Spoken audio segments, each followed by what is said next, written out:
It was 5:30 p.m. and that was when Mama decided to send Ada to go fetch water. Ada was very displeased because she hates walking at that time of the day, especially when no one is fetching water at that time. What would she do? Mama really needed water, so she had to go. She picked a bucket and on she went. It wasn't really a pleasant evening because everywhere was quiet. There was no one on the road, no one going to fetch water. Even the wind was silent. Even the trees that will usually shake due to the wind, they were all quiet. It was getting dark. She had to run, she had to hurry. So on she went, dragging her feet on the ground, trying as much as possible to get to the stream before it even get to 8 p.m. because it was really getting darker.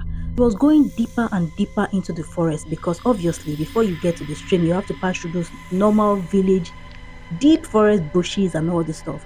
So while she was going and going and going, then she heard a sound, a quiet sound. It was not the sound of the birds, not the sound of the wind. Everywhere was quiet that evening. Then she stopped, waiting to see if she's going to hear that sound again. And there it came. This wasn't a bird. This wasn't a rabbit. It was human. She turned, looked by her right, and curiosity got the best of her. She wanted to know. She knew she was supposed to just go straight to the stream. But no, Ada is a very curious child. For a 9-year-old, it is quite normal.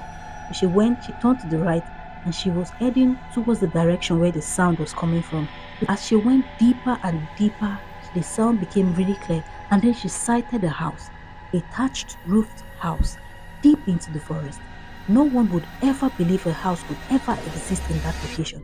And then she started walking closer and closer to the house, trying as much as possible not to be heard. And as she got closer, there was a crack on the wall that could enable her to peep through to see what exactly was happening there. Now, normal reasoning should let you know that when you see things like this, you should just mind your business and just keep walking. But no, Ada, being a child as she is, a very curious one at that, decided to find out what exactly is happening there. She bent down, peeped through, and what she saw almost made her soul leave her body. Kids! They were kids. About 3 kids, 2 boys and 1 girl. Their hand chained, their leg chained. They were crying, and there were 2 men, 2 hefty men standing beside them and telling them to keep quiet, keep quiet. If you make any sound, no one will ever find you. She was so scared, Ada had to close her mouth and then walk backward gently in order for her to rush back to the village to call somebody. Right when she was just about to turn back, there was a twig sound, and a man shouted, "Who's there?" The door flung open really hard, and a man, a hefty, black, dirty-looking, calloused feet and hand man, ran out and immediately saw Ada. The moment they saw Ada, Ada started running. She ran like her life depended on it. Literally, her life really depended on it. She kept running and running and running, and these 2 men just kept chasing and chasing and chasing. And with her little feet, there was absolutely no way she could escape these men because she cannot run faster than them. But she just kept running and running and running, and all she could hear from behind her is, "Come back, you little rat! I will kill you."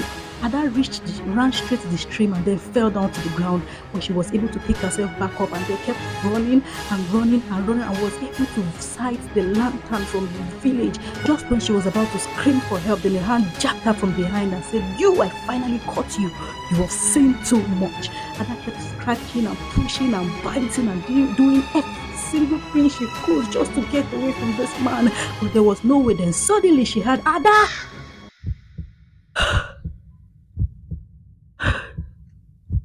That was the sound of Papa. Then the men left her alone and ran into the forest, ran into the darkness.